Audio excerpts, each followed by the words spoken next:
নমস্কার। খুব সংক্ষেপে রাখি পরানোর নিয়মটি আপনাদেরকে আজকের এই প্রোগ্রামে জানিয়ে দিচ্ছি।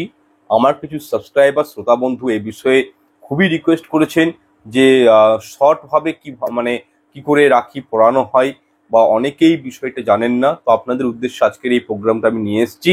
3 থেকে 4 মিনিটের মধ্যেই আপনারা ভিডিওটির সঙ্গে থাকুন, জানতে পারবেন যে রাখি পরানোর নিয়মটা কি। আচ্ছা দেখুন, এই বছর 9ই আগস্ট সমগ্র ভারতবর্ষে রাখি পূর্ণিমা পালিত হবে। তবে অনেকেই বলছেন বা সোশ্যাল মিডিয়া প্ল্যাটফর্মে অনেকে ভিডিও দিয়েছেন যে 8ই আগস্ট রাখি পূর্ণিমা হবে।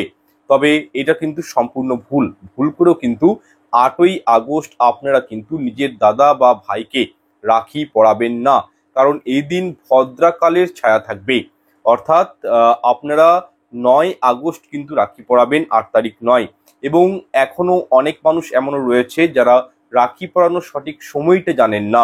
প্রথমত জানুন যে এই বছর রাখি পরানোর শুভ সময়টা কি রয়েছে।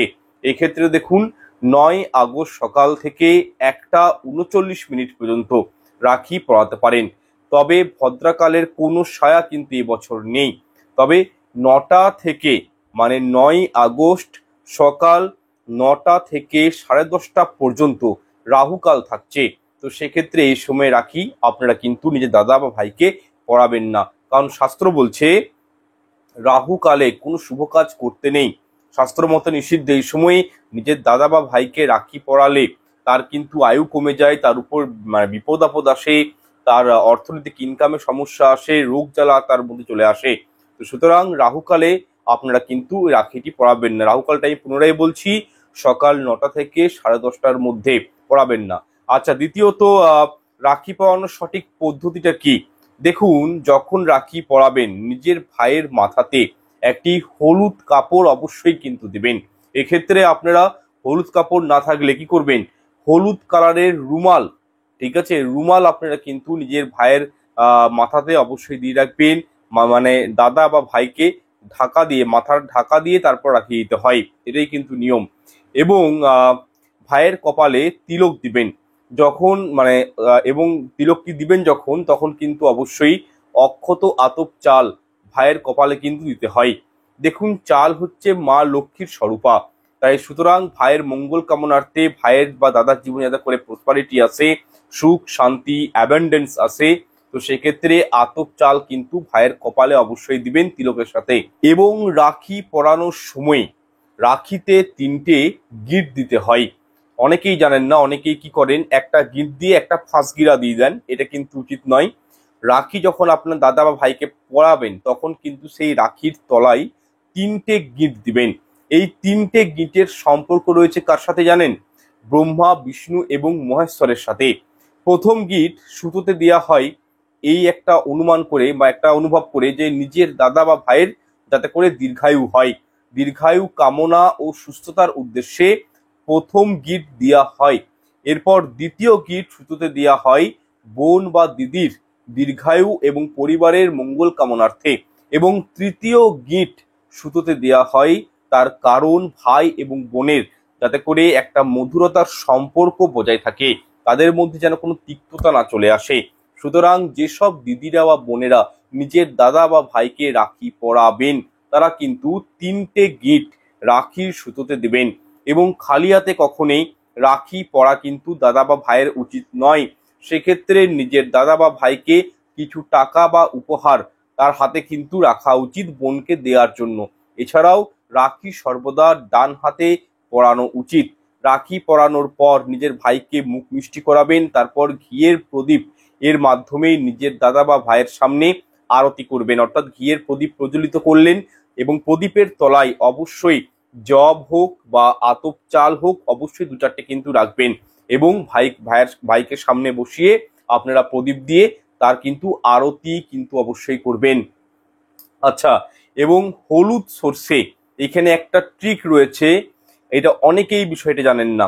আপনারা কি করবেন, হলুদ সর্ষে 7বার, মানে যে দিদি বা বোন ভাইকে রাখি পরাচ্ছে সেই দিদি নিজের ডান হাতে হলুদ সর্ষে অল্প করে নিয়ে নেবেন এবং 7বার ক্লকওয়াইজ নিজের ভাইয়ের মাথার উপর ঘুরাবেন। 7বার, গুনে গুনে 7বার ঘুরাবেন। এরপর গঙ্গা জল নিজের দাদা বা ভাইয়ের গায়ে অল্প করে ছিটিয়ে দিবেন এবং হলুদ সর্ষেগুলো কোনো গাছের গোড়ায় ফেলে দিবেন।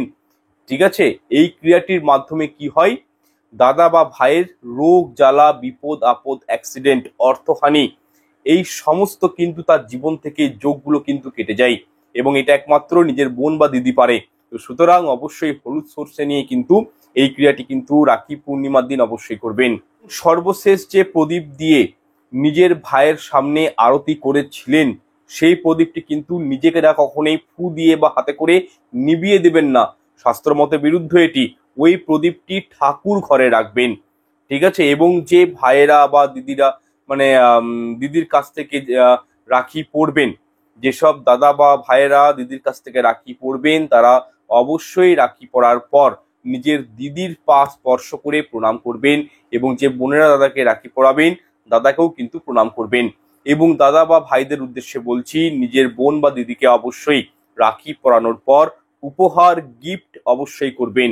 সেটা হতে পারে অর্থ দিতে পারেন, আপনারা ভালোবেসে নিজের বোন বা দিদিকে বস্ত্র উপহার দিতে পারেন, বা রূপোর কোনো বস্তু দান করতে পারেন। তবে এখানে একটি বিষয় রয়েছে, গোল্ড বা সোনা বা কোনো প্রকার গোল্ডের অর্নামেন্টস মানে উপহার স্বরূপ কিন্তু নিজের দিদিকে বা বোনকে কখনোই দিবেন না রাখির দিন। শুধু তাই নয়, দিদি বা বোনেরও উচিত নয় নিজের ভাইকে সোনা বা গোল্ডের কোনো জিনিস উপহার স্বরূপ নিবেদন করা, কারণ সোনা হলো একটি গরম পদার্থ। এটি রাখি পূর্ণিমাতে গিফট দেওয়া মানে ভাই বা বোনের সম্পর্কতে তিক্ততা কিন্তু চলে আসতে পারে।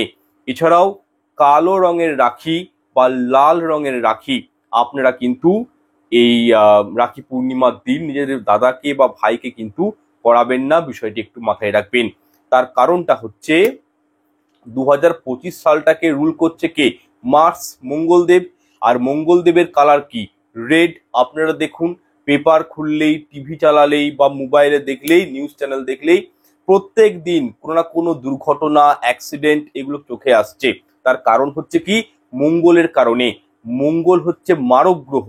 তো সুতরাং মঙ্গলের রিলেটেড কোনো কালারের রাখি নিজের দাদা বা ভাইকে পরানোটা উচিত নয় এবছরের ক্ষেত্রে বলছি। এক্ষেত্রে আপনারা ক্রিম কালার, হোয়াইট বা হয়তো গ্রিন কালারের রাখি কিন্তু পরাতে পারেন, কোনো অসুবিধা নেই। তাহলে এই কয়েকটা কনসেপ্ট, খুব ইজি কনসেপ্ট আপনাদেরকে আমি জানালাম। যারা 9 আগস্টের আগে ভিডিও দেখছেন তারা কিন্তু নিয়মগুলো একটু পালন করবেন। যাই হোক, কিভাবে রাখি পরাবেন, কখন পরাবেন, কি নিয়ম রয়েছে আপনাদেরকে আশা করছি বুঝাতে পেরেছি। তবুও যদি কোনো প্রশ্ন মতামত থাকে আপনারা কমেন্ট করবেন, আমি সবাইকার কমেন্ট দেখি, হয়তো 1-2 দিন লেট হয়ে যায়, কমেন্ট আমি সবাইকার দেখি। আপনারা অবশ্যই নির্দ্বিধায় কমেন্ট করবেন, উত্তর অবশ্যই পাবেন। যাই হোক, ভিডিওটি ভালো লাগলে বা নলেজেবল মনে হলে আপনাদের কাছে লাইক, শেয়ার, কমেন্ট করতে ভুলবেন না। দেখা হচ্ছে পরের ভিডিওতে, এবং চ্যানেলটি পারলে সাবস্ক্রাইব করে রাখবেন এইরকমই সব নলেজেবল ভিডিওগুলো সবার আগে দেখার জন্য। ঈশ্বর আপনাদের মঙ্গল করুক। নমস্কার, ধন্যবাদ।